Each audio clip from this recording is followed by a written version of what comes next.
We are live. It's the Revved Up 906 podcast, a Detroit Pistons podcast, to be exact. And I'm Hudson. And I'm Ryan. And before we get into tonight's recap of the Detroit Pistons versus the Philadelphia 76ers, I want to let you guys know about a few things.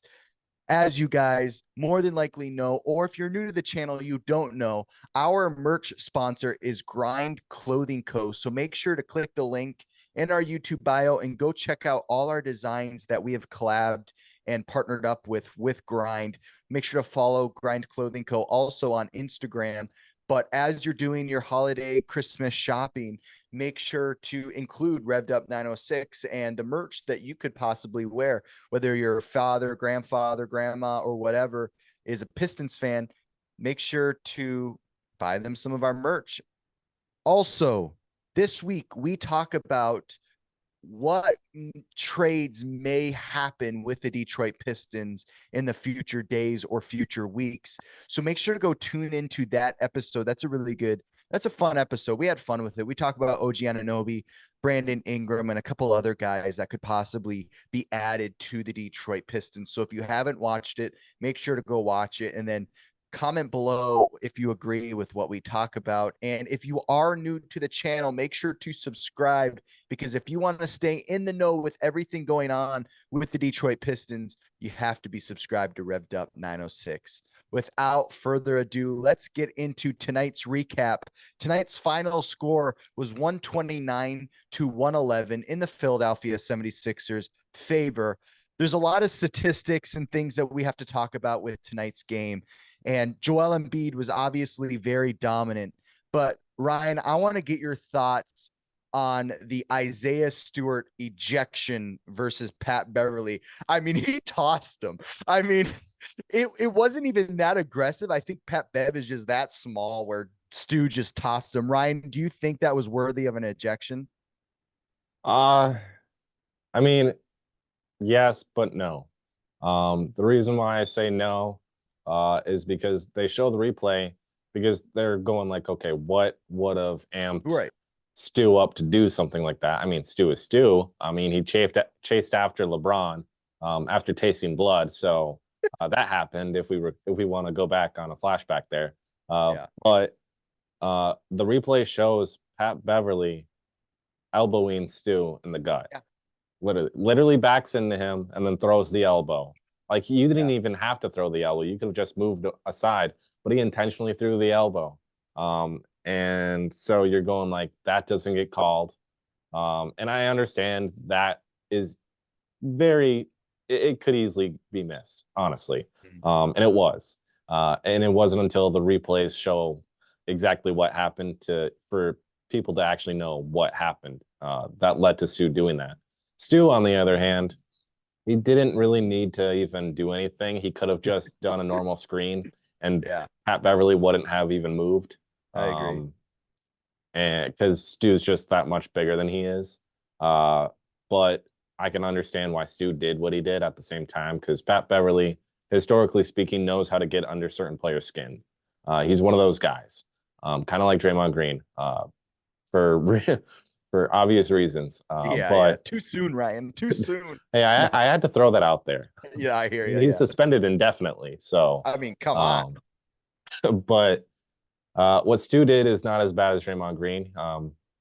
So in terms of being ejected, I can understand it, because Stu did wind up when he's throwing the screen. He literally pushed him. But from the description that the refs were giving on why it met the criteria, honestly, they dragged it out of proportion. It wasn't even that bad, realistically. Even watching it in normal time, you're going like, yeah, that's not even that bad.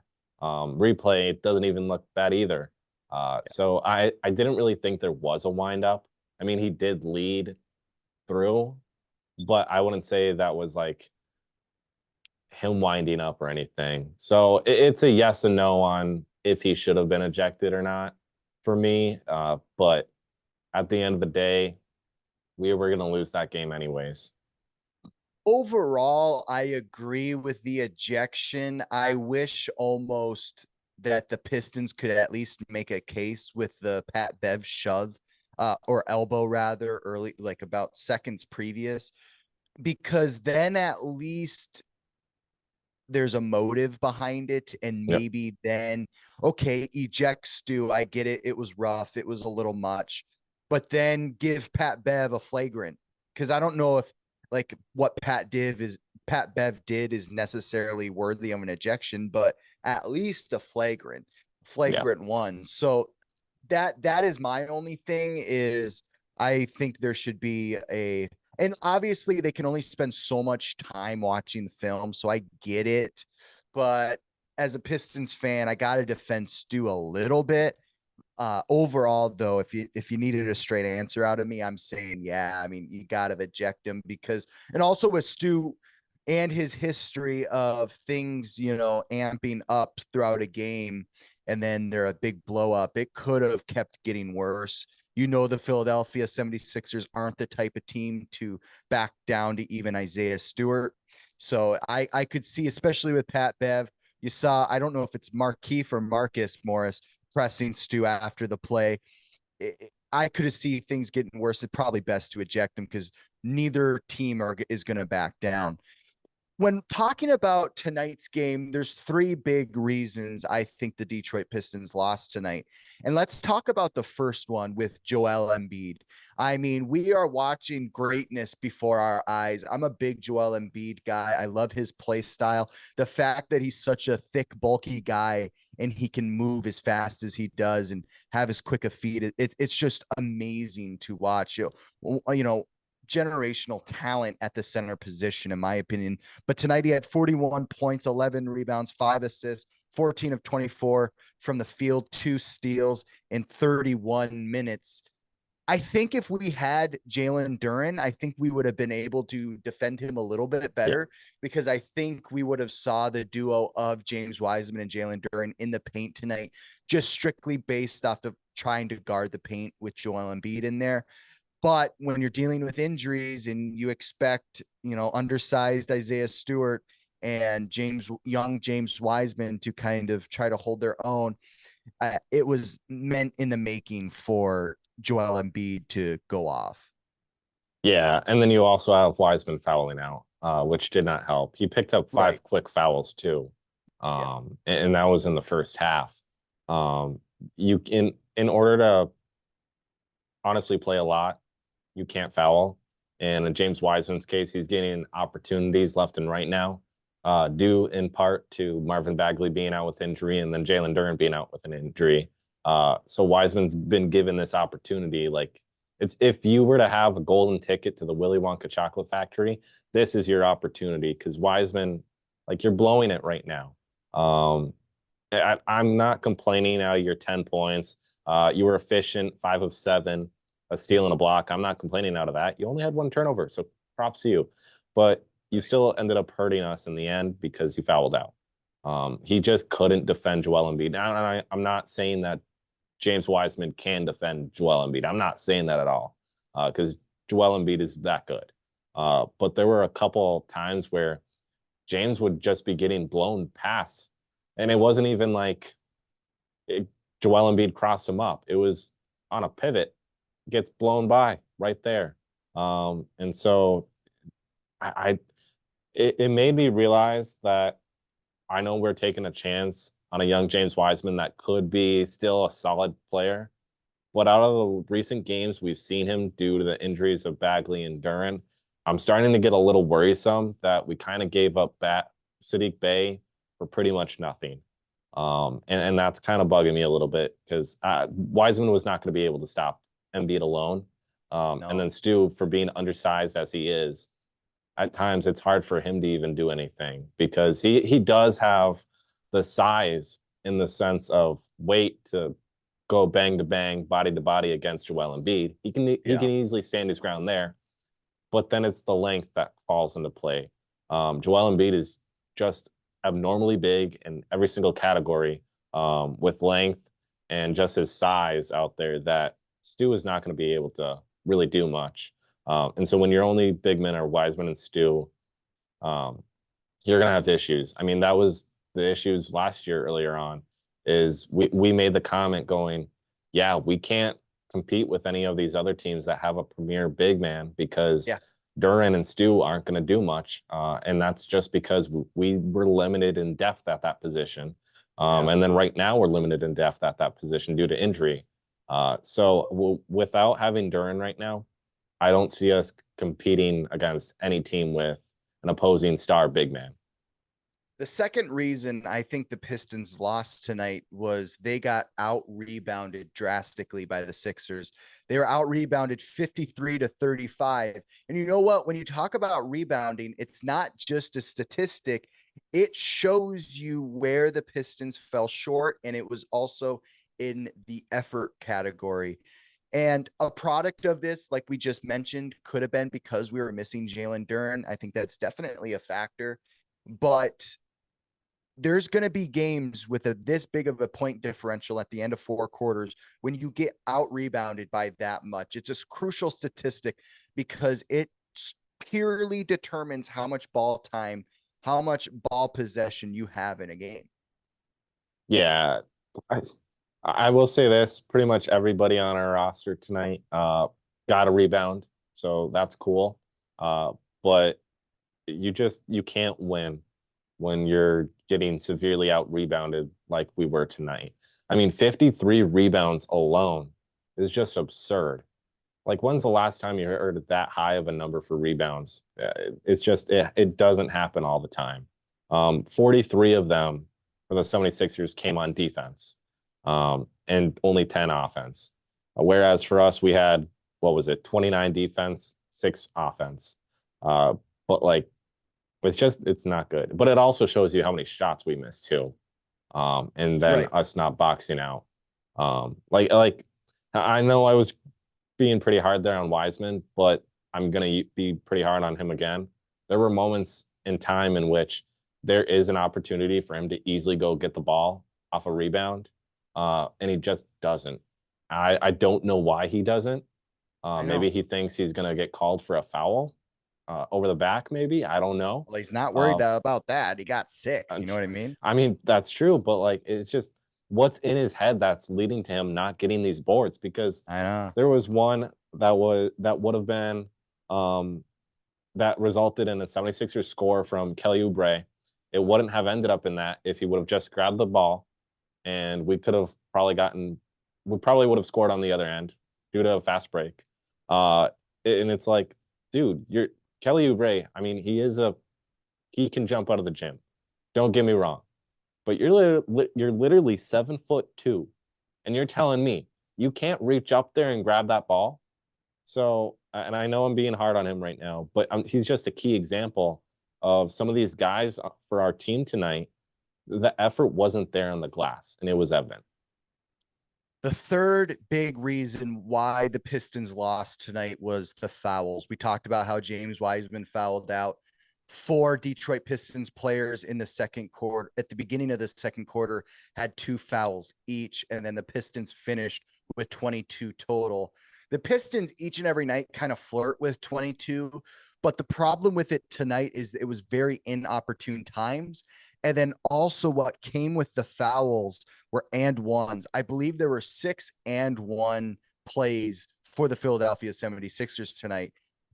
Each and every night, the fouls really do hurt the Pistons, but it was a little extra evident tonight. Yeah, and I will say this. Usually it's not the fouls that are hurting us, it's the turnovers. So I want to throw out a quick positive. Normally we've been averaging 14 to 18 turnovers a game. Tonight, we only had 9 turnovers. We didn't even hit double digits. Yeah, it's got to be season low. Yeah, we actually had less turnovers than the 76ers. They had 10. Crazy. But I'm just throwing that out there. We did not hit double-digit turnovers. So the communication is starting to become evident. Like, we're starting to gel well together, which is a positive. And then we're making smart passes. We're not just forcing it in there. We're not trying to be too fancy. And that's resulting in us only getting 9 turnovers. Now, one of the reasons why you may be going like, yeah, we still lost. Why is that? Well, we weren't shooting great either. That was the issue. It wasn't necessarily that we were forcing the ball in tight situations. we weren't shooting great, and then on top of us not shooting great, we were fouling nonstop. Our previous high, the last couple of nights out there, have been like 18 to 20 fouls. Tonight ended up with 22. So whenever there's a positive, there's always a negative. That usually happens. But I honestly don't care that we fouled as much as we did, just because I'm so happy that we didn't even hit double-digit turnovers. Yeah. No, that's a huge positive. I believe that's the season low in turnovers for the Detroit Pistons. It's got to be. I don't remember reporting at all about only 9 turnovers in a game. That's just terrific. Another positive, speaking of positives from tonight's matchup, is Bojan Bogdanovic. He was playing really solid tonight in the first half, keeping up with Joel Embiid's scoring. He ended up finishing with 33 points, 1 rebound, 2 assists, 11 of 9 from the field, and 5 of 9 from the 3-point line in 33 minutes. Very efficient play overall, especially quality of minutes, matching his points with minutes. I was really happy with Bojan's play. Sometimes as of recent, he can be a little inconsistent from the 3-point line. But tonight, a really great comeback game. And if we didn't have his scoring, it would have been a rough matchup. Yeah, Bojan Bogdanovic is not a bum.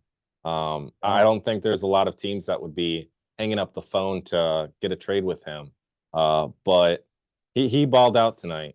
Only missed 8 shots from the field, not bad. Only missed four threes, not bad. 2 free throws missed, not bad. He's historically one of those better 3-point shooters in NBA history, and just offensive players in general. And tonight was evident. I mean, 33 points out of him. It shows you how much of a quality player he is. Without him tonight, this game wouldn't have been as close as it was. And 33 points in 33 minutes is, you literally had a point for every minute you played. So that's always cool. I always love looking at that kind of stat. We had Alec Burks the other night play 13 minutes and have 14 points. I always appreciate whenever you look at the box score and see somebody's stats and the point total just either the same as the amount of minutes they played or even more so, because it shows you how efficient and effective they were in that game that night. And Bojan Bogdanovic, it was very evident tonight, his ability to keep us in this game. As a Pistons fan, if you look at the box score, and something that's going to jump out at you is Tyrese Maxey finished with 9 points and then 9 assists and shot 2 of 13 from the field. So the Pistons guard play defensively, it's improving a little bit, because Tyrese Maxey, he proved it last year in the Eastern Conference playoffs that he can put up big numbers in bunches. And the fact that the Pistons were able to kind of keep him within his wits was very good, because I mean, imagine if he went off for 23 to 30. I mean, this game would have been even more brutal. So it's great to see that the Pistons guard play defensively is slowly improving on this losing streak. Yeah, Kelly Oubre filled in the role for Tyrese Maxey tonight. I mean, 17 off the bench, only missed 2 shots. And 1 free throw in 23 minutes, not bad. But yeah, if Maxey would have had his normal night out there, this game wouldn't have even been as close as it was. When you're able to stop a guy as frequently as we did with him tonight, 2 of 13 from the field is awful. The fact that he kept shooting still, even after missing that many shots, I give him props, because you always have to take your shot. You don't want to be in a slump forever. And the more shots you take, the better outcome it could possibly be. But that was not the case tonight. We saw solid defense out of Asar Thompson, like we normally do. We saw solid defense out of Livers, even Knox at times. Killian Hayes was playing pretty darn good defensively. That's what we normally see out of him. And then even guys like Cade Cunningham and Bojan Bogdanovic and Jaden Ivey were stepping up on the defensive end. Jaden Ivey, recently, we've been seeing him pretty much get a block a game. And it's the effort plays that he's getting these blocked. It's not like a fast break. He's chasing the dude down like Tayshaun Prince, chased down with that iconic block. It was more of like he comes in at the last second, wiggles into the tight knit spaces and gets the block out of nowhere where you wouldn't expect him to be. But that shows you how well he's paying attention to his surroundings, and then how much energy he's bringing on a nightly basis. So props off to all the guys on defense tonight. I mean, yes, we allowed the 76ers to score pretty much 130 points, but that our defense, it was evident that we were playing sound defense all night long, in the sense that you only have the 76ers with 4 players scoring in double digits. That's not bad at all. One of the last things I want to mention before we wrap up tonight's recap of Pistons versus Sixers is usually the Pistons get outscored by the most points per quarter in the fourth quarter. Tonight, it was actually the first quarter and third quarter with the biggest point differential.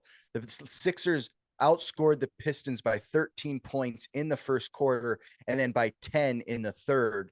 So really, if you eliminate that point differential by a couple digits, this game looks different, but the Pistons just could not slow down the Sixers in specific quarters like the first and third. Yeah, we've been struggling from time to time in certain quarters. As of lately, and normally, we normally don't struggle in the first 3 quarters. It's always the fourth quarter that bites us in the end. Yeah. But it wasn't that case tonight. Our fourth quarter was pretty solid. I mean, we outscored Philadelphia 31-25. I will gladly take that in a fourth quarter for us. It shows you, though, the growth of this team in our fourth quarter alone. Like, we only had 9 turnovers. B, we did foul a lot, but not as much as we could have. We only had one guy really foul out, and that's James Wiseman. And then our play defensively really showed up in the fourth quarter. Third quarter, yeah, we normally don't struggle there. Last year, we struggled the most in the third quarter. This year, we're struggling the most in the fourth. So needless to say, we are not a second half team. We are a first half team. But I really see us improving on that, because the fact that we improved alone as of lately in the fourth quarter now against a good, solid playoff championship contending team in the 76ers, it's a very big positive in my eyes. Yeah, absolutely. The fact that the Pistons were able to outscore the Sixers by 6 in the fourth quarter, that, yes, it was drastic in the first and third, but the fact that I think that's where the coaching comes in, when they're making an effort to play the right style of basketball in the fourth quarter, so that even in these tough losses and big point differential, they are still working on the big issues for when these games are close, when the fourth quarter comes down to it. So I do see the little improvements for the Pistons. That will do it for tonight's recap of the Detroit Pistons versus the Philadelphia 76ers. Tonight's final score was 129-111. Make sure to like and subscribe. And if you have any thoughts or comments, make sure to comment below about tonight's matchup, because we would love to know what you guys have to say. And maybe you guys have some statistics that we didn't mention. So make sure to comment below. We will see you guys in the next Revved Up recap. Peace.